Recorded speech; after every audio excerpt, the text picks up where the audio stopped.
91.2 FM hello Haldwani के सभी श्रोताओं को मैं Shrimati Bhavna Dhoni assistant professor Uttarakhand Open University में विशेष शिक्षा विभाग से हूँ। मैं तो आप सभी श्रोताओं को मेरा प्रणाम। मेरे साथ है मेरी सहयोगी असिस्टेंट प्रोफेसर हैं आप भी विशेष शिक्षा में, निशा मैम। बहुत बहुत धन्यवाद मैम। आज हम हमारी यूनिवर्सिटी में एक कार्यक्रम हम लोगों ने किया था, हौसलों की उड़ान। उन्हीं हौसलों को, उन्हीं उड़ानों से जो हमारे जिन्होंने ये उड़ानें भरी बेसिकली, तो वो जो हमारे कहते हैं कि मुख्य जो अतिथि आए, तो मैं आज उनसे आप लोगों का परिचय करा रही हूँ। तो सबसे पहले हमारे साथ हैं प्रीति गोस्वामी जी, आप रानीखेत से हैं। मोहिनी कोरंगा जी आप बागेश्वर से हैं। और हमारे साथ है निर्मला जी जो उत्तराखंड ओपन यूनिवर्सिटी से हैं। तो आज मैं जानना चाहूँगी आप लोगों से कि किस तरह से जो हम कहते हैं कि हौसलों की उड़ान, कि आप लोगों की उड़ान, जो हौसलों की उड़ान है, वो कहाँ तक मतलब आप लोगों ने उड़ानें भरी और कैसा चल रहा है अभी आपका जीवन। तो सबसे पहले मैं प्रीति मैम से जानना चाहूँगी उनके बारे में, कि वो थोड़ा सा हमारे श्रोताओं को बताएं अपने बारे में। मैम। नमस्कार दोस्तों, मेरा नाम प्रीति गोस्वामी है। मैं एडवोकेट हूँ हाई कोर्ट नैनीताल में, एक पैरा एथलीट हूँ और सोशल एक्टिविस्ट हूँ कुमाऊँ में। मैम, आप ये बताएं कि वर्तमान में आप कहाँ रह रही हैं और क्या कर रही हैं। देखिए, इतना सब कुछ करने के बावजूद मैं बहुत खुश नसीब हूँ कि मैं एक बहुत ही खूबसूरत जगह रहती हूँ। मैं रानीखेत में निवास करती हूँ और वहाँ पर मेरे फादर लेफ्टिनेंट कर्नल जीजी गोस्वामी ने एक बहुत ही खूबसूरत बगीचा डेवलप किया है, जो एक मल्टी फ्रूट ऑर्चर्ड है। वहाँ पे हर प्रकार के फल फूल हैं, तो वहाँ पे मेरा एक होम स्टे भी है। मैम, जगह का एक कहते हैं ना कि एग्जैक्ट लोकेशन की कहाँ पे। जी ज़रूर। मेरे होम स्टे का नाम है green pigeon luxury home stay. ये ग्राम पाखुड़ा रानीखेत में है। हम रानीखेत से 16 किलोमीटर दूर हैं और अगर आप एक जगह बजोल से हमारा एक शॉर्टकट कटता है तो वहाँ से सिर्फ 9 किलोमीटर दूर है। ओके, तो क्या इस होम स्टे को आप चलाती हैं मैम। जी हाँ, ये होम स्टे को मैं ही देखती हूँ और बगीचे की देखभाल पहले मेरे फादर किया करते थे, अब मैं करती हूँ। तो मैम, अपनी खेल और जो आपके और भी आप काफ़ी जगह हैं जैसे आपने अपने परिचय में दिया, तो किस तरह से, जैसे आप एक पैरा खिलाड़ी भी हैं, आप एडवोकेट भी हैं और एक आप होम स्टे भी चला रही, तो कैसे ये सारी भूमिकाओं के साथ आप न्याय कर पाती हैं। जी, असल में इसके पीछे सबसे ज़्यादा सहयोग होता है आपके परिवार का। जी। तो मैं ये मौका लेती हूँ और अपनी बहन अनामिका को बहुत बहुत धन्यवाद देती हूँ कि जब मैं घर पे नहीं होती हूँ तो वो पीछे से सब कुछ देखभाल करती हैं, यहाँ तक मेरे पिताजी की भी। तब मुझे ये स्वतंत्रता मिलती है कि मैं कैसे इतनी सारी चीज़ों को एक न्याय कर सकती हूँ उनके साथ। मैम, ये है कि अभी जो गेम है, अभी कुछ किया इधर पैरा योगा में, कुछ अभी इधर किया है आपने। जी, मैं पैरा खिलाड़ी हूँ, तो ईश्वर की कृपा से अभी मैंने para lawn ball game start किया है, जिसमें मुझे नेशनल में 2 ब्रॉन्ज मेडल मिले और मेरे खुशकिस्मती ये थी कि मैं अभी मलेशिया में अपनी कंट्री को रिप्रेजेंट करके आ रही हूँ। बहुत बहुत क्या कहते हैं, आपने बहुत ही अच्छा कार्य किया है मैम। मैं आपसे ये जानना चाह रही हूँ, जैसे आप एक पैरा खिलाड़ी हैं, तो आपने क्या क्या चैलेंजेस आपको फेस करने पड़े, आप हमें बता सकती हैं। देखिए, पैरा खिलाड़ी, पहली बात तो पैरा गेम्स जो हैं, इसके बारे में मुझे ही जब एक बहुत ही लेटर इन लाइफ पता चला, तो फिर इसके बारे में थैंकफुली मोदी जी ने अभी हमें बहुत प्रोत्साहन देके अभी ये खेल बहुत आगे बढ़े हैं।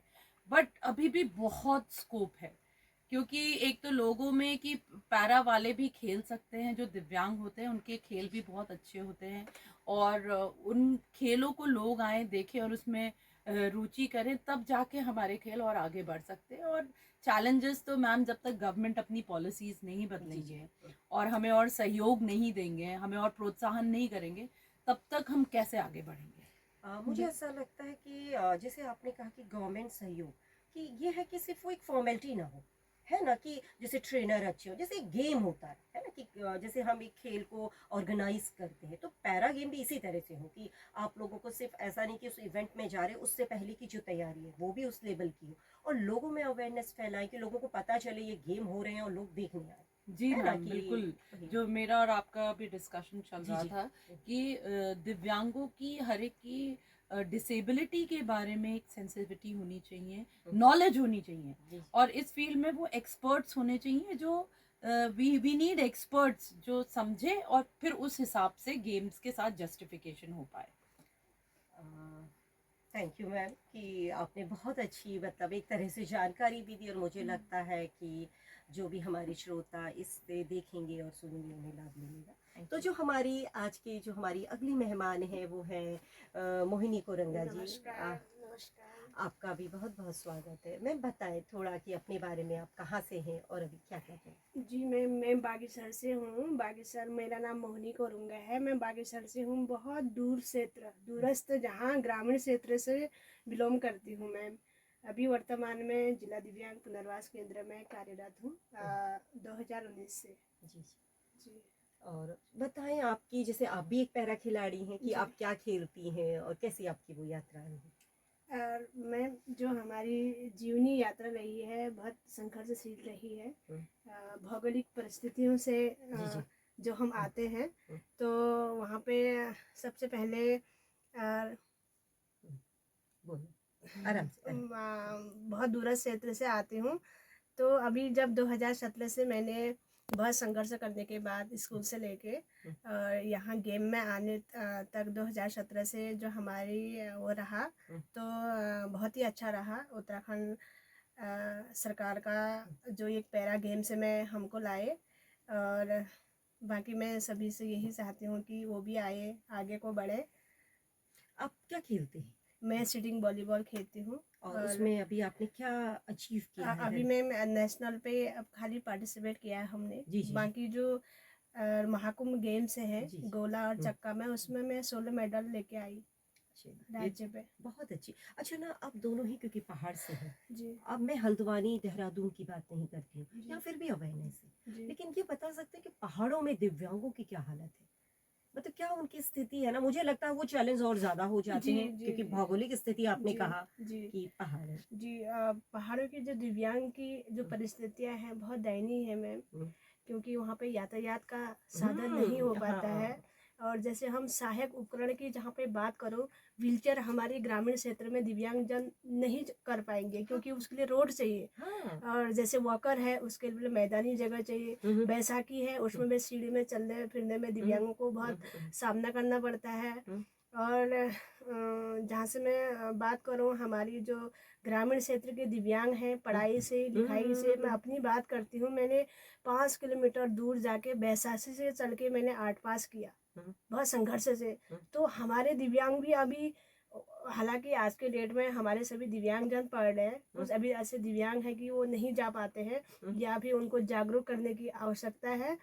तो मैं जो अभी बात करती हूँ उनकी पढ़ाई लिखाई की, तो अभी भी वो वंचित है उनसे, क्योंकि कहीं ना कहीं ऐसा लगता है कि मुझे लगता है अभी तो जैसे हम कहते हैं ना कि रिसर्च आई है, या हमारी टेक्नोलॉजी आ गई, जी लेकिन कहीं ना कहीं मुझे ऐसा लगता है कि टेक्नोलॉजी ने और काम करना है, जो हमारे ये कहते हैं ना पहाड़ी क्षेत्र है। अब जी जैसे आपने वही कहा व्हील चेयर कैसे चलेगी, जी ये भी तो क्वेश्चन है ना। आपने दे तो दी, जी लेकिन वो जैसे हम कहते हैं कि वो उसकी एक्सेसिबल हो, कि उसकी पहुंच हो, जी लेकिन वो पहाड़ में कैसे चलेगी। मुझे लगता है इस पे भी शायद हमें काम करने की जरूरत है। मैम, जी accessibility is the major issue. जी और अगर आप देखें कि बड़े से बड़े गवर्नमेंट ऑफिसर्स ही एक्सेसिबल नहीं है। आई एम सॉरी टू से but my high court is also not accessible.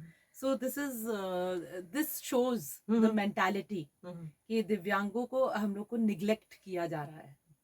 ये ऑफ कोर्स ये एक निग्लेक्ट आपकी जो यातायात है, जो आपका जो ये लोकल बसेस हैं, बसेस में भी एक्सेसिबिलिटी नहीं, व्हीलचेयर वाला कैसे चलेगा। ट्रेन्स में नहीं है, सिटीज, मेजर सिटीज में नहीं है। ये तो ग्रामीण क्षेत्र में तो इनको बहुत मतलब कि सराहना चाहिए हमें कि सोचिए कैसे ये गई होंगी। हाँ कि वो बागेश्वर से निकल के यहाँ तक आई है। जी मैम। मैम जैसा कि आपने बताया कि आप पहाड़ी क्षेत्र से हैं, जी और पहाड़ी क्षेत्र में महिलाओं को बहुत सारे चैलेंजेस फेस करने पड़ते हैं। वो ज़रूरत नहीं है कि वो डिसेबल हो, नॉन डिसेबल को भी बहुत सारी प्रॉब्लम फेस करनी पड़ती है। और सबसे बड़ी बात वहाँ एजुकेशन की भी, लोग इतने एजुकेटेड भी नहीं है।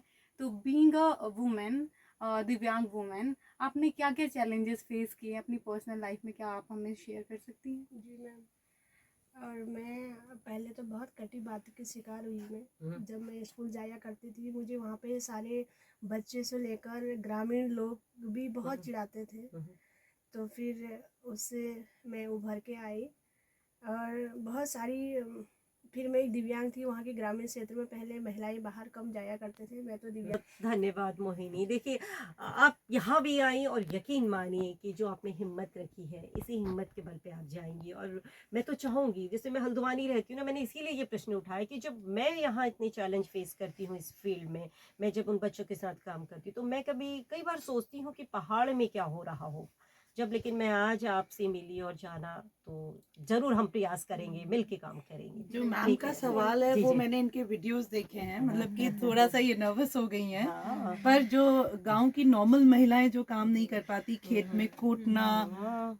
उस भारी भारी सामान उठाना हाँ। और इधर दूर दूर पैदल जाना, ये सब वो करती है मैम। हाँ। बिल्कुल मैम, जैसे पहाड़ों की लाइफ अपने आप में एक चैलेंज है, बहुत बड़ा हम्म। चैलेंज है। पहाड़ में लाइफ सरवाइव करना अपने आप में, जैसे मैंने बताया, चैलेंज है। चारा तो काटना। अगर हम्म। हाँ बिल्कुल, चारा काटना करती है ये, हमने सबको देखा ये वीडियो में। प्रॉब्लम आती और है, पहाड़ों में लेकिन पुट्टी अगर मशीन चलती है इस दिव्यांगता समय है, भी। खेती पुट्टी बाड़ी मशीन का चलाती मैं है सारा ये, काम करती पौधा हूँ। सब लगाती है, मैंने देखा है जितने भी उनको। किसान काम करते हैं मैं सारा मैं काम आपसे करती एक हूँ। बात और जानना चाहूंगी कि जैसे मेंटालिटी होती है पहाड़ों में जी, दिव्यांगता को लेके, मैम जी, आपने भी देखा ही होगा, बहुत संकुचित सोच होती है। जी। तो आपने वो सोच के लोगों के साथ किस तरीके से डील किया, क्या आप हमें बता सकती हैं? मैम शुरू शुरू में तो मैं बिल्कुल चुप रहती थी। कोई सवाल जवाब नहीं करती थी, जो बोल रहा है उसको बोलने देती थी। जी, जी। तो जैसे जैसे मेरा विकास हुआ, वैसे वैसे मैंने लोगों को अच्छे व्यवहारिक तरीके से उनको समझाया कि देखो, कोई दिव्यांग अलग समाज का नहीं है। दिव्यांग भी आपका परिवार का बच्चा है, आपका परिवार का सदस्य है। तो ये हादसा किसी के साथ भी घटना हो सकती है। हाँ, हाँ। कोई भी नॉर्मल, कोई भी मतलब। हम्म। तो सभी का सम्मान करें, उनको सरकारी योजनाओं का लाभ दिलाएं, उनका सम्मान करें। तो इस तरह से मैम उनको समझाया। अभी भी बहुत जागरूक की ज़रूरत है, जो अभी है। दिव्यांग बहुत शब्द, challenges हाँ, होंगे अभी भी दिव्यांग आज शब्द की जो ये डेट में। मोदी जी ने हमें एक रिस्पेक्ट शब्द दिया है, मैं उनका भी थैंक यू करती हूँ। एक दिव्यांग मतलब दिव्या की तरह उनकी ताकत होती है। हम दिन रात कार्य करते हैं, कभी थकते नहीं है। कभी भी हमने कि जो ऐसी जगह है कि जहाँ हम नहीं जा सकते हैं, फिर वहाँ भी हमारे लिए संभव है, हम जा सकते हैं मन से। बिल्कुल बिल्कुल हाँ मैम। मैम, मेंटल हेल्थ अच्छी है आपकी तो फिजिकल हेल्थ मायने नहीं रखती। मायने आप नहीं मेंटली रखती है। स्ट्रांग है, जी फिजिकली आप ऑटोमेटिकली स्ट्रांग हो जाते हैं। जी जी तो मैम। बहुत बहुत धन्यवाद मैम, आपने अपनी जर्नी हमारे साथ शेयर की। मैम हाँ, अब जो हमारी अगली, हम कहेंगे कि अतिथि भी हैं और मेजबान भी हैं, हमारी निर्मला जी, हमारे उत्तराखंड ओपन यूनिवर्सिटी में कर्मचारी हैं। तो निर्मला, आप बताएं, देखिए जर्नी के साथ साथ पहले अपना परिचय और ये भी बताएं अभी आप क्या कर रही हैं, एक तो खेल के क्षेत्र में, ये मुझे बताएं। मेरी जर्नी तो जब से पैदा हुई हूँ तब से स्टार्ट हो गई है। हाँ जी, जी। क्योंकि एक जब जन्म लिया तो एक गरीब परिवार में जन्म लिया, माता पिता मजदूर। उसके बाद जैसे ही 1 साल की हुई, फीवर आया, इंजेक्शन लगाया, फिर पोलियो हो गया। फिर वहाँ से नई जर्नी स्टार्ट कि एक तो गरीब परिवार, ऊपर से डिसेबल्ड, और ऊपर से उस समय सन 84 का समय, जिस समय की कोई अवेयरनेस है ही नहीं दिव्यांगता को लेकर के। कुछ भी कुछ उस समय ऐसा समझा जाता था कि अरे कोई लूला लंगड़ा बच्चा हो गया। और बहुत से लोगों को तो ये तक पता नहीं कि इंजेक्शन लगने से होता है। कुछ लोग तो ये सोचते हैं कि ये पैदाइशी बीमारी है। वो अभी भी मतलब सबकी मेंटेलिटी में ये है कि पैदाइशी बीमारी है, अगर इसकी शादी होगी कहीं इसके आने वाला फ्यूचर मीन्स कि आने वाला बच्चा भी कहीं विकलांग तो पैदा नहीं होगा। वो रहता है। बहुत से लोगों के अभी भी माइंड में ये सवाल चलता है। जब मैं ही मैं ये कहती हूँ कि मैं पहले एक दिव्यांग बेटी थी, अब मैं एक दिव्यांग माँ हूँ। तो जब मैं कहती हूँ कि मेरी एक बेटी है, तो बहुत से लोगों का क्वेश्चन होता है, आपकी बेटी नॉर्मल है? बहुत से लोगों का क्वेश्चन होता है कि आपकी बेटी नॉर्मल है। तो मैं उनसे बोलती हूँ, मैं भी नॉर्मली पैदा हुई थी, मैं जन्मजात नहीं हूँ, मैं बाद में हो गई हूँ। हालात ही ऐसे थे कि अवेयरनेस नहीं थी उस समय। क्योंकि निर्मला, लोगों को पता नहीं है कि दिव्यांगता जन्मजात नहीं होती। हाँ। उसके कॉजेस 3 हैं, क्योंकि वो प्रीनेटल, नेटल और पोस्टनेटल सब है। हाँ। कि पहले जब बच्चा माँ के गर्भ में हाँ। होता है तब से भी आता है, कई बार है ड्यूरिंग जब बर्थ भी होता है, हाइपोक्सिया वगैरह हो जाता है, और आफ्टर बर्थ तो हर किसी को पता है, कई बार एक्सीडेंट है, कई है ना, तो ये दिव्यांगता के कारण तो है।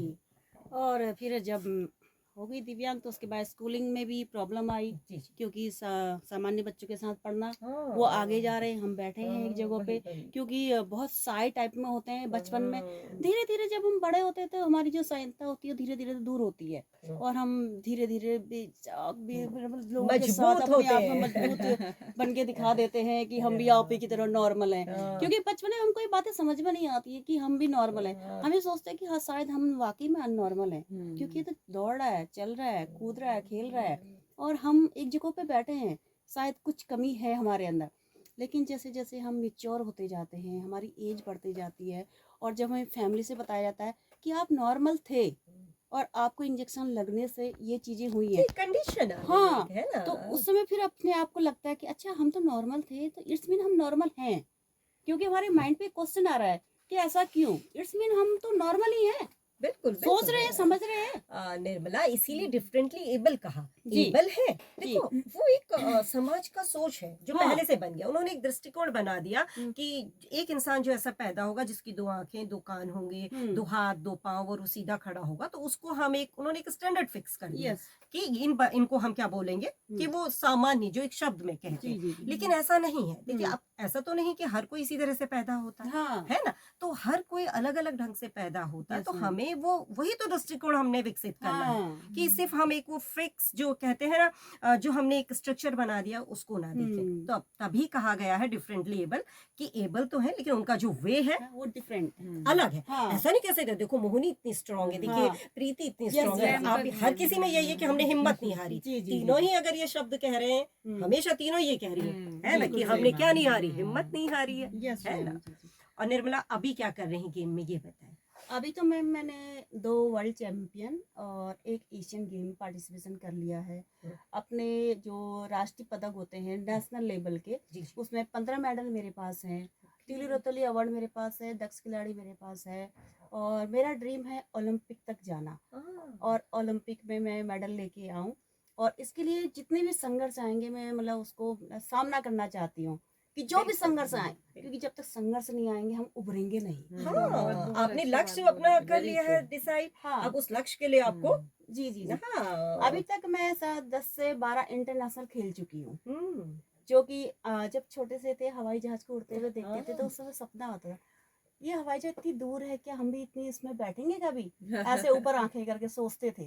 लेकिन आज उस पर बैठते हैं, एक बार नहीं 10 से 12 बार बैठ चुके हैं। यस, आपके हौसलों ने आपको वो उड़ान दी है ना। क्योंकि हमने ड्रीम देखा, हाँ, तो हम वही। वहाँ पहुँच गए। अब हम ड्रीम ओलंपिक का देख रहे हैं तो वहाँ पहुँचेंगे। बिल्कुल बिल्कुल मैम, ऐसा होता ही है। मैं आपसे ये जानना चाहूँगी कि आप यूओयू में कार्यरत हैं, Yes, तो ma'am. आपको यहाँ पे किस तरीके का सहयोग मिलता है, और आपको इंक्लूजन कैसा मिला है यहाँ पे, आप अपना एक्सपीरियंस बताओ। मैम देखिए, जब मैं यू में नहीं थी, इससे पहले मैं पेइंग गेस्ट हाउस चलाती थी, पीजी का काम करती थी, और किराए का एक घर लिया हुआ था। तो उसमें मैं स्टूडेंट रखती थी, उनका खाना बर्तन धोना झाड़ू पोछा खुद करती थी।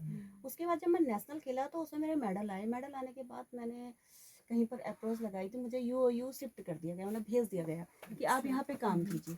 मैं 1 अगस्त सन 18 से इसमें काम कर रही हूँ। जब मैं स्टार्टिंग में आई तो मैं बड़ा डर डर के रहती थी कि पता नहीं यहाँ के लोग कैसे होंगे और मेरे साथ कैसा व्यवहार होगा। मैं व्हीलचेयर में हूँ, सब चलने फिरने वाले हैं और मैं ही सबसे अलग हूँ। लेकिन धीरे धीरे धीरे धीरे धीरे मुझे तो ऐसा लगा नहीं, ये तो मेरा परिवार है, समावेशी है, सब मेरे जैसे ही हैं, और मुझे तो कुछ अलग समझते ही नहीं है, मुझे अपना जैसा ही समझते। हर बात पे अरे निर्मला निर्मला निर्मला। तो मुझे ऐसा लगा कि ये कोई और नहीं है, मेरे फैमिली मेंबर हैं। क्योंकि देखो एक परिवार है वो बहुत दूर बैठा है, जहाँ पे मेरे मम्मी पापा हैं, मेरे भाई हैं, मेरे भाभियां हैं, जो भी हैं। लेकिन ये परिवार तत्काल वाला है, अगर मुझे कुछ हो जाए तो ये तत्काल मेरे साथ खड़ा रहेगा। अच्छा निर्मला, जैसे आप जाते हैं इवेंट में, क्या विश्वविद्यालय, क्या यहाँ के जो जितने भी कर्मचारी हैं आपको सहयोग करते हैं? यहाँ का अगर सहयोग नहीं होता तो शायद मैं वर्ल्ड और एशियन गेम नहीं खेल पाती, क्योंकि बहुत सी जगहों पे ऐसा होता है सपोर्ट नहीं मिल पाता है और वो अपनी आकांक्षाओं को दबा देते हैं। लेकिन जब मैं यहाँ पर आई और उसके बाद मैंने यहाँ पे अपनी इच्छाएं बताई कि मैं नेशनल में मेडल लाना चाहती हूँ और इंटरनेशनल खेलना चाहती हूँ, तो यहाँ के जो भी हमारे वीसी सर थे या एफसी मैडम थी और जो भी हमारे कुलपति थे, मैं वो कुल सचिव सर थे, तो उन सब ने मुझे ये बोला आप खेलो, हमसे जितना सहयोग होगा हम करेंगे। और जो भी अदर स्टाफ थे, मैंने सबसे अपनी बातें शेयर की, तो उन लोगों ने मुझे यही बोला कि आप अपनी बात ऊपर तक रखिए और डेफिनेट आपको सहायता मिलेगी। और मेरे साथ वही हुआ, मैंने अपनी बात ऊपर तक रखी और मुझे यहाँ से ऑन ड्यूटी लीव मिलता है। फाइनेंशियली भी जब मेरे पास बहुत ज़्यादा प्रॉब्लम हो जाती है, मैं अप्लाई करती हूँ तो मुझे सपोर्ट मिलता है। फाइनेंशियली भी सपोर्ट करता है यस यस यस। विश्वविद्यालय। तो हमारा जैसा कि उत्तराखंड ओपन यूनिवर्सिटी है, आपके कहने का मतलब है कि ये एक समावेशी विश्वविद्यालय है जी, जो कि सबको साथ लेके चलता है, चाहे वो दिव्यांग हो चाहे वो सामान्य हो। मैंने यही बोला कि डिसेबल मेरा परिवार है। परिवार है वही। हाँ, तो- इसलिए बोला कि परिवार किसको बोलते हैं, जिसमें हमारे फैमिली मेंबर होते हैं, मम्मी पापा भाई, क्योंकि वो हमारे अपने हैं, इसलिए हम परिवार बोलते हैं। तो यहाँ पे भी मुझे अपनापन लगता है, इसलिए परिवार लगता है कि यू मेरा परिवार है। और मैं ओलंपिक तक पहुंचूंगी तो इसके पीछे भी हाँ। हमारे स्टाफ का ही तो सहयोग निर्मला, रहेगा। आपको आपकी भविष्य की जितनी भी भावी योजनाएं हैं उनके लिए शुभकामनाएं, धन्यवाद। Best of luck. और आपको भी Mohini ji, Thank you, Preeti ma'am. जी, कि आप लोग इसी तरह से संघर्ष करें और जितना भी सहयोग होगा हम लोगों से हम हमेशा करें। धन्यवाद। बहुत बहुत धन्यवाद आपसे।